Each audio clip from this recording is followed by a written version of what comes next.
بسم اللہ الرحمن الرحیم۔ واضح رہے کہ نبی کریم صلی اللہ علیہ وآلہ وسلم نے اپنی دونوں صاحبزادیاں یکے بعد حضرت عثمان غنی رضی اللہ تعالی عنہ کے نکاح میں دی تھیں، لیکن اس وقت دونوں صاحبزادیوں کی عمریں کتنی تھیں، اس بارے میں تاریخ کی کتابوں میں باوجود تلاش کے کوئی حتمی رائے قول یا عبارت تو نہیں مل سکی۔ تاہم اگر دونوں صاحبزادیوں کی تاریخ پیدائش، وفات اور درمیانی واقعات کا تاریخ اور سیرت کی کتابوں میں بغور جائزہ لیا جائے تو تاریخی واقعات، شواہد اور خارجی قرائن کے ذریعے کسی حد تک دونوں صاحبزادیوں کی بوقت نکاح عمر کے بارے میں تقریباً حد تک رسائی حاصل ہو سکتی ہے۔ حضرت رقیہ رضی اللہ تعالی عنہا کی پیدائش اعلان نبوت سے 7 سال پہلے ہوئی، جب آپ صلی اللہ علیہ وآلہ وسلم کی عمر مبارک 33 سال تھی تو ان کی شادی ابو لہب کے بیٹے عقبہ سے ہوئی، لیکن اس نے ابو لہب کے کہنے پر حضرت رقیہ رضی اللہ تعالی عنہا کو طلاق دے دی۔ اس کے بعد ان کی شادی حضرت عثمان غنی رضی اللہ تعالی عنہ سے ہوئی، اور نبوت کے 5ویں سال دونوں میاں بیوی نے حبشہ کی طرف ہجرت کی، جہاں ان کے ہاں بیٹے کی ولادت ہوئی۔ لہٰذا 7 سال قبل از اعلان نبوت اور 3 یا 4 سال بعد از اعلان نبوت، جس سے یہی معلوم ہوتا ہے کہ آپ کی عمر تقریباً 10 یا 11 سال تھی۔ حضرت ام کلثوم رضی اللہ تعالی عنہا کی پیدائش اعلان نبوت سے کچھ عرصہ پہلے حضرت رقیہ رضی اللہ تعالی عنہا کے بعد ہوئی، اسی لیے اگر آپ کی پیدائش کو حضرت رقیہ رضی اللہ تعالی عنہا کی پیدائش کے 1 سال بعد مانا جائے تو نبوت سے پہلے آپ رضی اللہ تعالی عنہا کی عمر 6 سال بنتی ہے، اور حضرت رقیہ رضی اللہ تعالی عنہا کا انتقال 2 ہجری کو ہوا، اور اہل تاریخ و سیرت کا اتفاق ہے کہ حضرت ام کلثوم رضی اللہ تعالی عنہا کا نکاح حضرت عثمان بن عفان رضی اللہ تعالی عنہ سے ربیع الاول 3 ہجری میں ہوا، جبکہ آپ رضی اللہ تعالی عنہا کی عمر مبارک اعلان نبوت کے وقت تقریباً 6 سال تھی۔ اس کے بعد 13 سال مکہ میں اور 3 سال بعد از ہجرت، تو یہ کل ملا کے 22 سال بنتے ہیں، جس سے یہی معلوم ہوتا ہے کہ آپ رضی اللہ تعالی عنہ کا نکاح حضرت عثمان بن عفان سے ہوا، تو اس وقت آپ رضی اللہ تعالی عنہ کی عمر تقریباً 22 سال تھی۔ آخر حضور کریم صلی اللہ علیہ وسلم کی 2 بیٹیوں کو ایک ساتھ طلاق کیوں دی گئی؟ ناظرین، ایک باپ سارے غم برداشت کر سکتا ہے، لیکن جب اس کی جوان بیٹیوں پر کوئی مصیبت آ جائے تو اس بوڑھے باپ کی کمر توڑ کر رکھ دیتے ہیں۔ حضور صلی اللہ علیہ وآلہ وسلم نے جب طائف کی وادی میں کافروں کے پتھر کھائے، تب بھی آپ صلی اللہ علیہ وآلہ وسلم نے کسی کو بد دعا نہ دی۔ جنگ احد میں آپ صلی اللہ علیہ وسلم کو کافروں نے اوپر سے نیچے گرایا، تب بھی آپ صلی اللہ علیہ وآلہ وسلم نے کسی کو بد دعا نہ دی۔ لیکن جس وقت حضور صلی اللہ علیہ وسلم کی 2 بیٹیوں کو اچانک طلاق دی گئی تو آپ صلی اللہ علیہ وآلہ وسلم بیٹیوں پر آنے والے اس غم کو برداشت نہ کر سکے، اور طلاق دینے والے اس ظالم انسان سے کہا کہ جا، میں تجھے بد دعا دیتا ہوں کہ اللہ تعالیٰ تجھ پر اپنا کوئی کتا مسلط کر دے۔ ناظرین، یہ واقعہ حضور کریم صلی اللہ علیہ وسلم کی 2 بیٹیوں حضرت رقیہ اور حضرت ام کلثوم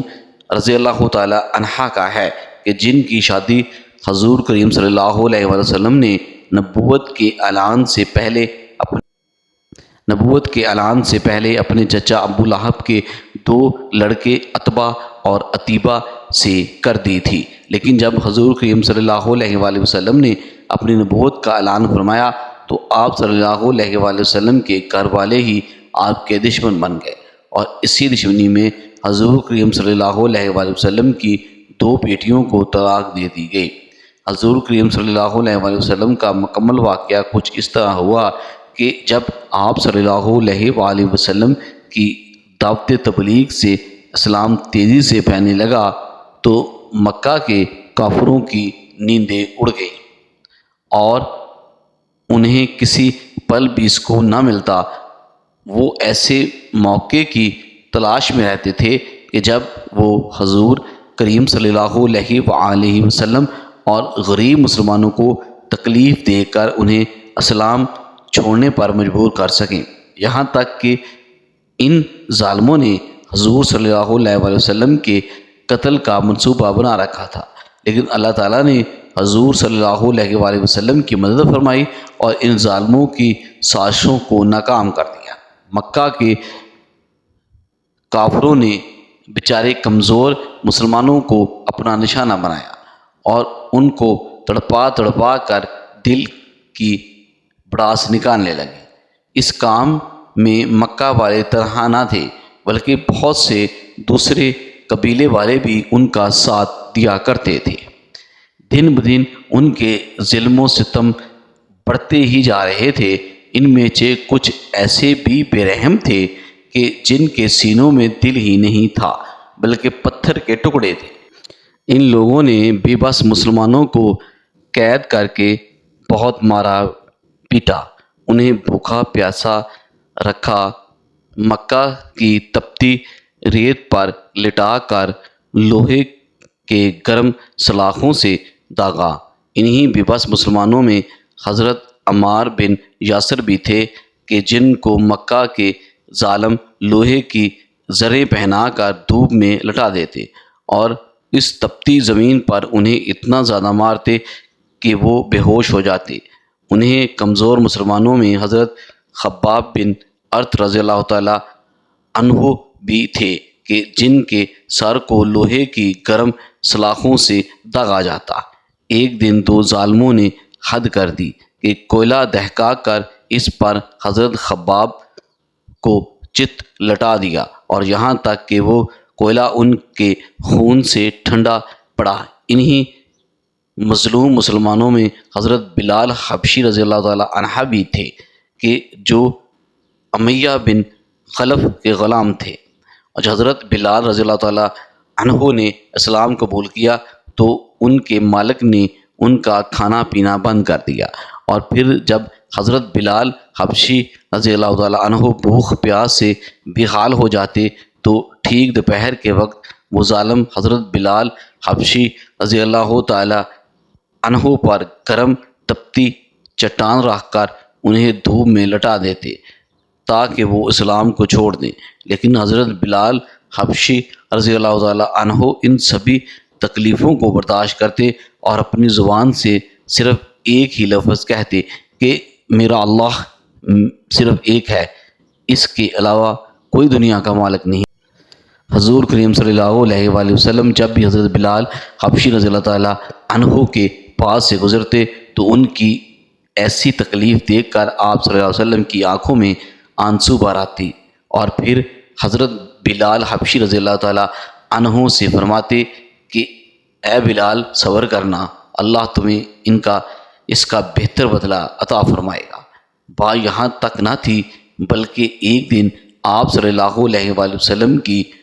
2 بہت چہیتی بیٹیاں حضرت رقیہ اور حضرت کلثوم رضی اللہ تعالی عنہا کو بھی اچانک طلاق دے دی گئی تاکہ آپ صلی اللہ علیہ وسلم پوری طرح ٹوٹ جائیں اور اسلام کی دعوت دینا، کیونکہ جب حضور صلی اللہ علیہ وآلہ وسلم نے جب مکمل طور پر اپنے نبی ہونے کا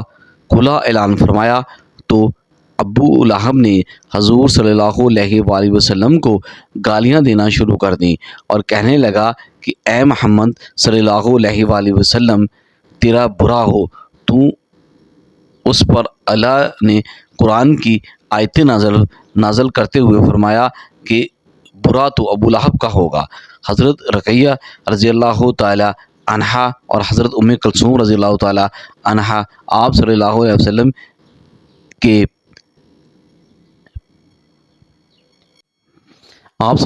وسلم کے بیچ کی دو بیٹیاں تھیں۔ یہ ابو لہب کے دو بیٹوں عقبہ اور عتیبہ کے ساتھ نکاح کے رشتے میں تھیں۔ وہ دونوں لڑکے اپنے باپ ابو لہب کی طرح بے رحم انسان تھے اور اسلام کے کٹر دشمن تھے۔ حضور کریم صلی اللہ علیہ وسلم کی ان دونوں بیٹیوں کا نکاح تو ابو لہب کے لڑکوں سے ہو گیا تھا، لیکن ابھی تک رشتی نہیں ہوئی تھی۔ چنانچہ ایک زمانے تک ابو لہب کے ان دونوں لڑکوں نے حضور صلی اللہ علیہ وسلم کی لڑکیوں کے ناک میں دم کیے رکھا اور کڑوی کڑوی باتوں سے ان کے دل چھیدتے رہے، لیکن بدنصیب ابو لہب کو اس سے بھی سکون نہ ملا، اور آخر ایک دن اپنے لڑکوں سے کہنے لگا کہ اگر تم محمد صلی اللہ علیہ وآلہ وسلم کی لڑکیوں کو طلاق نہیں دو گے تو تم پر میرا گھر حرام ہے۔ باپ کے حکم پر یہ دونوں لڑکے حضور صلی اللہ علیہ وسلم کے پاس پہنچے، اور اس وقت آپ صلی اللہ علیہ وآلہ وسلم کعبہ شریف کے پاس بیٹھے ہوئے تھے کہ اچانک پیچھے سے جا کر ان دونوں لڑکوں نے حضور کریم صلی اللہ علیہ وآلہ وسلم کو دھکا دیا، اور پھر ایک نے آپ صلی اللہ علیہ وآلہ وسلم کا گریبان پکڑ کر اتنی زور صلی اللہ علیہ وآلہ وسلم کا گریبان بھی پھٹ گیا، اور پھر عتبہ چیختے ہوئے کہنے لگے کہ اے محمد صلی اللہ علیہ وآلہ وسلم، جا آج سے ہم دونوں نے تیری دونوں لڑکیوں کو طلاق دے دی۔ جس وقت ان ظالموں نے حضور صلی اللہ علیہ وآلہ وسلم کی بیٹیوں کو طلاق دی تو آپ صلی اللہ علیہ وآلہ وسلم کا دل ٹوٹ کر رہ گیا۔ جب طائف کی وادی میں آپ صلی اللہ علیہ وآلہ وسلم پر ظالموں نے پتھر برسائے تھے، تب بھی آپ نے کسی کو بد دعا نہ دی تھی۔ جب جنگ احد کے موقع پر آپ صلی اللہ علیہ وآلہ وسلم اوپر سے نیچے گرے تھے، تب بھی آپ نے کسی کو بد دعا نہ دی، لیکن جس وقت ابو لہب کے ان دونوں لڑکوں نے آ کر حضور صلی اللہ علیہ وآلہ وسلم کی بیٹیوں کو طلاق دی تو بیٹیوں پر غر پڑنے والا یہ غم آپ صلی اللہ علیہ وآلہ وسلم برداشت نہ کر سکے، اور کہنے لگے اے عتبہ، جا، میں تم دونوں کو بد دعا دیتا ہوں کہ اللہ تم پر اپنا کوئی کتا مسلط کر دے۔ اور پھر حضور کریم صلی اللہ علیہ وآلہ وسلم کی بد دعا کا اثر ایسا ہوا کہ ایک روز ابو لہب کا یہی لڑکا ایک قافلے کے ساتھ شام شہر کی طرف تجارت کے لیے جا رہا تھا، تو رات میں ایک جگہ اچانک شیر آ گیا اور اس نے قافلے کے سبھی لوگوں کو سونگا، لیکن کسی سے کچھ نہ بولا۔ لیکن جب عتبہ کے پاس پہنچا تو اسے سونگتے ہی اس پر حملہ بول دیا اور چیر پھاڑ کر اس کے دل۔ جب ابو لہب کے دونوں بیٹوں نے حضور صلی اللہ علیہ وسلم کی بیٹیوں کو طلاق دے دی تو آپ صلی اللہ علیہ وآلہ وسلم نے اپنی بڑی بیٹی کی شادی حضرت عثمان رضی اللہ تعالی عنہ سے کر دی۔ لیکن کچھ دنوں بعد جب حضور کریم صلی اللہ علیہ وسلم کی اس بڑی بیٹی کی وفات ہوئی تو آپ صلی اللہ علیہ وسلم نے اپنی دوسری بیٹی کی بھی شادی حضرت عثمان رضی اللہ تعالی عنہ سے کرا دی۔ اس لیے آپ عثمان بن عفان رضی اللہ تعالی عنہ کو ذوال نورین کہا جاتا ہے، مطلب انہیں حضور صلی اللہ علیہ وسلم کے گھرانے کے دو نور حاصل ہوئے۔ واقعہ کچھ اس طرح ہے کہ ایک مرتبہ ابو لہب کے بیٹے عتبہ نے نبی کریم صلی اللہ علیہ وسلم کی شان اقدس میں انتہا درجے کی گستاخی کرتے ہوئے غلط زبان استعمال کی، حتیٰ کہ یہ بدبخت آقائے دو جہاں نبی کریم صلی اللہ علیہ وآلہ وسلم پر جبت پڑا اور آپ صلی اللہ علیہ وسلم کے کرتہ مبارک کو پھاڑ ڈالا۔ عقبہ بن ابو لہب کی اس حرکت سے نبی کریم صلی اللہ علیہ وآلہ وسلم کے قلب اطہر کو شدید صدمہ پہنچا، اور آپ صلی اللہ علیہ وسلم کی مبارک زبان سے یہ الفاظ ادا ہوئے، اے اللہ اپنے کتوں میں سے کسی کتے کو اس پر مسلط فرما دے۔ اللہ کے محبوب نبی کریم صلی اللہ علیہ وآلہ وسلم کی زبان مبارک سے ادا ہونے والا ہر لفظ پتھر پر لکیر کی مانند ہوتا ہے، یعنی اللہ رب العزت اپنے محبوب نبی کریم صلی اللہ علیہ وآلہ وسلم کی بات کو ہر صورت پورا فرماتا ہے۔ اس بات سے مشرکین بھی اچھی طرح واقف تھے کہ آپ صلی اللہ علیہ وآلہ وسلم نے جو فرمایا ہے وہ پورا ہو کر رہے گا، لیکن ان کی عقلوں پر پردہ پڑا ہوا تھا۔